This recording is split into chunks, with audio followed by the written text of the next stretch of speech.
Class 9th में आपको exercise 1.2 में ये दिया गया है कि नीचे दिए गए कथन सत्य हैं या असत्य हैं, कारण के साथ अपने उत्तर दीजिए। पहला दिया गया, प्रत्येक परिमेय संख्या एक वास्तविक संख्या होती है। हाँ, क्यों? क्योंकि जो आपकी वास्तविक संख्या होती है वो किसका समूह होता है? वो होता है परिमेय और अपरिमेय संख्या क्या होता है? समूह होता है। अपरिमेय संख्या के समूह होते हैं। मतलब जिसमें वास्तविक संख्या क्या होगा? जिसमें परिमेय संख्या और अपरिमेय। तो वही कह रहा है कि अपरिमेय क्या होते हैं? जो सभी अपरिमेय संख्या वास्तविक संख्या होती है। तो हाँ, ये क्या जाएगा? सत्य है। ये देखिए, संख्या रेखा का प्रत्येक बिंदु रूट m के रूप का होता है, जहाँ m क्या है? एक प्राकृतिक संख्या। तो जैसे m का मान यदि हम ये ले लें, ये -3 ले लेते हैं, तो ये कह रहा है इस रूप का हो जाएगा? नहीं होगा। क्यों नहीं होगा? क्योंकि रूट में यदि कोई मान है, जैसे मान लो ये -3 लिखे, तो इसका कोई वैल्यू ही नहीं होता, ये काल्पनिक वैल्यू हो जाएगा। तो इसलिए क्या हो जाएगा आपका? असत्य, इस रूप का नहीं हो सकता। संख्या रेखा का प्रत्येक बिंदु रूट m के रूप का नहीं हो सकता, क्योंकि जैसे -3 बाहर निकल ही नहीं सकता है, इसका कोई वर्गमूल ही नहीं है। चलिए तीसरा देखिए, प्रत्येक वास्तविक संख्या एक परिमेय अपरिमेय संख्या होती है। प्रत्येक वास्तविक संख्या सभी नहीं हो जाएगी अपरिमेय, क्योंकि वास्तविक संख्या में क्या आता है आपका? परिमेय भी संख्या आता है, और क्या आता है? परिमेय भी आता है, अपरिमेय आता है। सभी अपरिमेय वास्तविक हो सकता है, पर सभी वास्तविक संख्या परिमेय संख्या नहीं हो सकती। तो ये असत्य हो जाएगा, क्योंकि यही वाला फिर लिख देना, क्योंकि जो वास्तविक संख्याएं होती है वो परिमेय संख्या और अपरिमेय संख्याओं के क्या होते हैं? समूह होते हैं, इसलिए नहीं हो सकता। क्योंकि वास्तविक संख्या में खाली अपरिमेय नहीं आता, उसमें परिमेय भी आता है और क्या आता है? अपरिमेय भी आता है। ये आपका दूसरा सवाल, क्या सभी धनात्मक पूर्णांकों के वर्गमूल अपरिमेय होते हैं? यदि नहीं तो एक ऐसी संख्या के वर्गमूल का उदाहरण दीजिए जो एक परिमेय संख्या है। कह रहा है क्या सभी धनात्मक पूर्णांकों के वर्गमूल अपरिमेय होते हैं? यदि नहीं, तो जैसे देखो हम क्या करते हैं कि कह रहा है कि जो सभी धनात्मक पूर्णांक होते हैं क्या वो अपरिमेय होते हैं? नहीं, सभी धनात्मक पूर्णांक क्या होते हैं? अपरिमेय नहीं होते हैं। कैसे नहीं होते हैं? जैसे आप 2 ले लिए, ये तो 2 तो जैसे कर्ड में इसके ले लिए, इसका वर्गमूल कर देते, ये तो अपरिमेय हो गया। यह भी तो वास्तविक संख्या, यह भी आपका धनात्मक पूर्णांक है। पर जैसे कर्डिम 4, यह भी धनात्मक पूर्णांक है, 4 भी, पर यह बाहर निकलेगा, क्या हो जाएगा? 2 हो जाएगा। ये हो जाएगा आपका 2। तो मतलब सभी धन पूर्णांक जो संख्या होती है वो क्या होती हैं?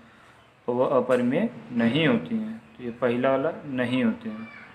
और दूसरा, यदि नहीं होते हैं तो संख्या के वर्गमूल का उदाहरण दीजिए। इस संख्या के वर्गमूल का उदाहरण यही है कि कर्डिम 4 बराबर एक क्या है? ये परिमेय संख्या है, परिमेय संख्या ऐसे लगाएं। चलिए ये तीसरी सवाल देखिए, दिखाइए कि संख्या रेखा पर कर्डिम 5 को किस प्रकार निरूपित किया जा सकता है। अब देखिए, इसके लिए सबसे पहले आपको पता होना चाहिए पाइथागोरस प्रमेय। पाइथागोरस प्रमेय क्या होता है? पाइथागोरस प्रमेय यह होता है कि आपका यह होता है, यदि हम हिंदी लेते हैं, कर्ड बराबर होता है, ये होता है लंब का स्क्वायर प्लस आधार का स्क्वायर, यही होता है। अब देखिए ये क्या होता है आपका, जैसे यहाँ बना दिए तो लंब आधार कर्ड क्या होता है ये भी देख लीजिए।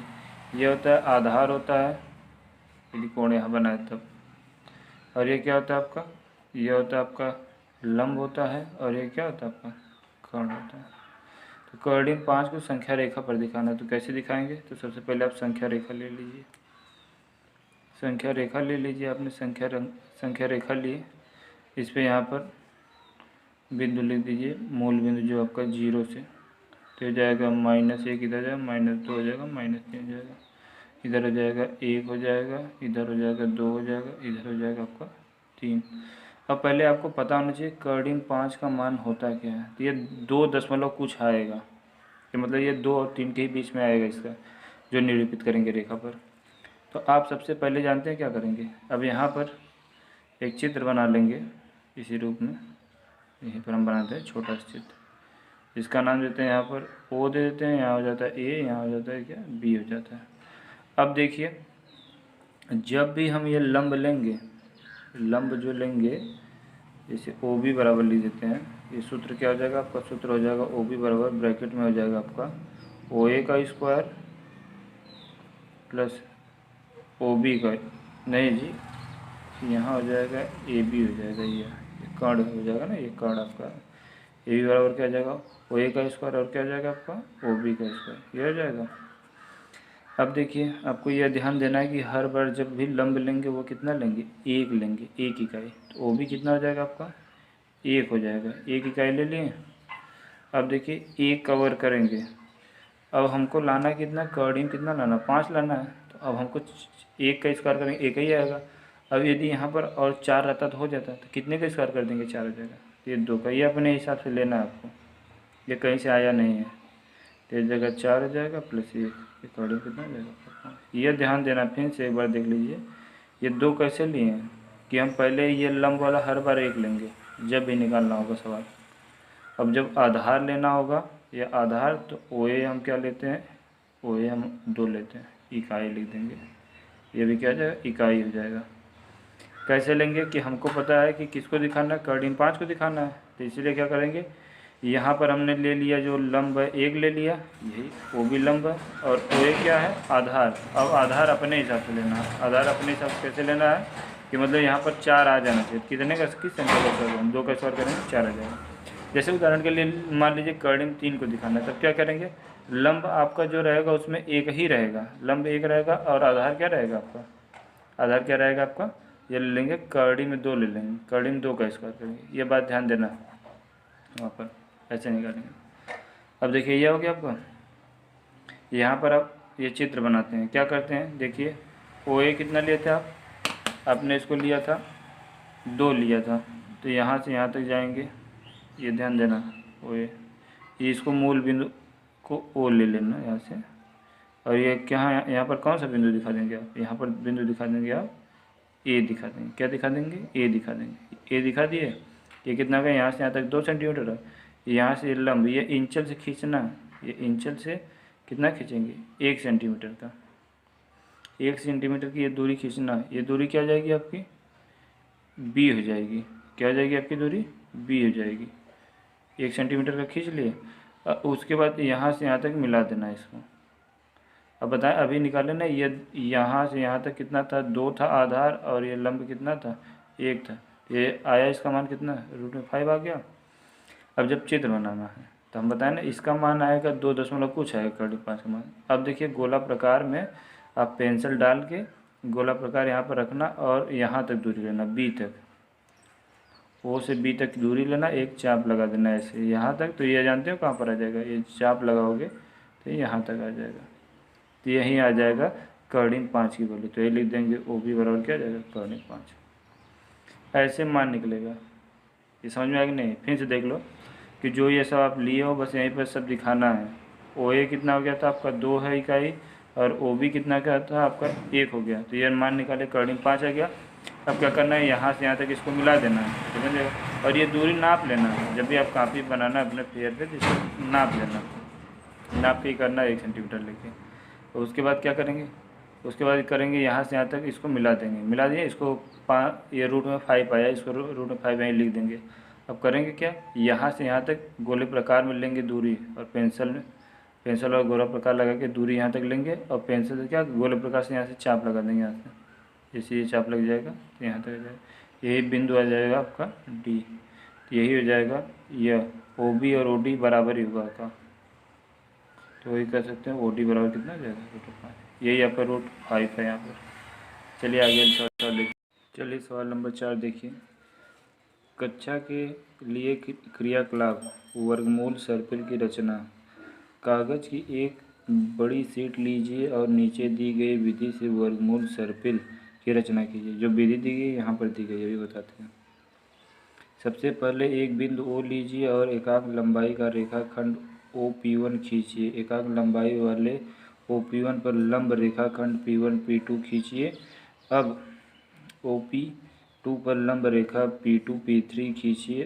तब OP3 पर लंब रेखा खंड P3 P4 खींचिए। इस क्रिया को जारी रखते हुए OPN-1 पर एकांक लंबाई वाला लंब रेखाखंड खींचकर आप रेखाखंड Pn-1 Pn प्राप्त कर सकते हैं। इस प्रकार आप बिंदु OP1 P2 P3 dot dot Pn प्राप्त कर लेंगे और उन्हें मिलाकर √2 √3 √4 को दर्शाने वाला एक सुंदर सर्किल प्राप्त कर लेंगे। तो देखिए यहाँ पर क्या करना है, ये जो चित्र दिया गया इसी अनुसार आपको एक सर्किल बनाना, उस पर आपको √1 √2 √3 √4 √5 √7 का ऐसे सबका एक सर्किल एक गोलाकार बनाना है इस रचने को।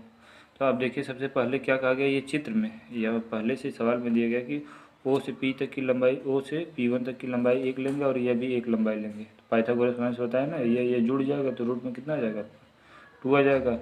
फिर क्या करना है, फिर जब अब यहाँ से यहाँ तक देखो ये आ गया √2। अब ये चित्र बन गया। अब यहाँ पर देखिए, यहाँ पर रख के ये लंब रेखा यहाँ से खींचना है और भी लंब रेखा कितने खींचना है, 1 सेंटीमीटर का। तो यहाँ पर 1 सेंटीमीटर खींचा है। अब ये अगर लंब ये आधार हो गया, इसको जोड़ देंगे, फिर ये आ जाएगा कड़ आ जाएगा आपका √3। तो ऐसे निकालेंगे। चलिए सवाल में देखिए बता रहे हैं। चलिए देखिए अब क्या किए, जो ये आधार उसमें बताया था ना, O से लेके ये P1 तक कितना था, यह 1 सेंटीमीटर था। 1 सेंटीमीटर ये स्केल से आप खींच लेना। हम तो यहाँ तक बना दिए हैं, पर आप इतना ही लेना या यहाँ तक ले लेंगे कोई दिक्कत नहीं। 3 सेंटीमीटर खींच लेंगे तो O से P1 तक की दूरी कितनी रहेगी, 1। ये आधार हो गया, हम बताएं ना, आधार यह हो गया। वो जो चित्र बनाया था उसी अनुसार चल रहा है। फिर यहाँ से ये लंब बताएं कितना लेना है, लंब आपको लेना है 1। क्या लेना है, 1। तो आपको ये चित्र क्या बन गया, चित्र आपका ये बन गया ना, ये हो गया आपका इस प्रकार। ये लंब हो गया, यह आधार हो गया। तो ये कड़ निकालना है, तो कड़ कैसे निकलेगा, कड़ बराबर क्या होता है, कड़ बराबर रूट में होता है लंब का स्क्वायर 1 का स्क्वायर प्लस आधार का स्क्वायर। 1 का स्क्वायर 1 हो जाएगा और यहाँ पर भी 1 का स्क्वायर है, तो रूट में कितना है, 2 आ जाएगा। तो ऐसे करना है। चलिए देखिए, तो ये कितना आ गया आपका, √2 आ गया। यहाँ पर √2 आ गया। यहाँ पर नाम दे दीजिएगा आप क्या, P2 दे दीजिएगा, P2 दे दिए। अब यहाँ पर रख के फिर आपको लंब ही खींचना है। वो भी लंब कितने खींचना है, हम बताए ना, हर बार कितने खींचना होगा आपको, 1 सेंटीमीटर। ये स्केल से नापना है, यहाँ स्केल रखना, ऐसे स्केल रख के नाप लेना इसको, यहाँ से यहाँ तक 1 सेंटीमीटर की दूरी। कितना नापेंगे आप, 1 सेंटीमीटर की दूरी। देखिए कैसे नापते हैं ये भी बताते हैं। देखिए जैसे हम क्या किए, यहाँ पर है ये 1 पर रखें, यहाँ देखिए ध्यान से, ये 1 वाला 1 से कहाँ तक, 0 तक रहेगा आपका, है ना 1 सेंटीमीटर, लगभग 1 सेंटीमीटर। तो आप स्केल से ऐसे खींच के करेंगे, तो ऐसे करेंगे तो ये क्या हो जाएगा आपका, ये हो गया आपका 1 सेंटीमीटर। अब देखिए फिर ये एक त्रिभुज बन गया ऐसे। अब फिर इसको यहाँ मिलाएंगे, ये कैसे अब निकलेगा, यहाँ का मान अब जानते हैं कि अब इसके लिए, इस त्रिभुज के लिए देखिए त्रिभुज ऐसे बन गया, ये हो गया, ये आधार कड़िम 2 दे गया और लंब कितना है, 1 है, ये है ना। तो इसका मान निकाल लेते हैं, किसका मान निकाल लेते हैं, O, इसका नाम दे देते हैं P3 देते हैं। कौन सा मान दे देते हैं, P3। तो यही क्या हो जाएगा, OP3 क्या हो जाएगा, कड़ हो जाएगा, OP3 क्या हो जाएगा, कड़ हो जाएगा। अब देखिए आधार क्या है, कड़िम 2 है, कड़िम 2 का स्क्वायर, और लंब कितना है आपका, लंब 1 है, 1 का स्क्वायर। कड़िम 2 का स्क्वायर खाली कड़ी हट जाएगी प्लस 1 कितना, कड़िम 3। तो ये क्या हो गया आपका, कड़ी में 3 आ गया। तो यहाँ लिख देते हैं, ये चित्र बनाना हमको, OP3 कितना आ गया, कड़िम 3 आ गया, ये हो गया। अब हमको याद रहना चाहिए, यह लिख देते हैं पर, ये कड़िम 3 हो गया, कितना गया आपका, कड़िम 3, समझते रहिएगा। अब फिर यहाँ पर रखना है, फिर 1 सेंटीमीटर का खींचना है रेखा, वो भी क्या, लंब खींचना है,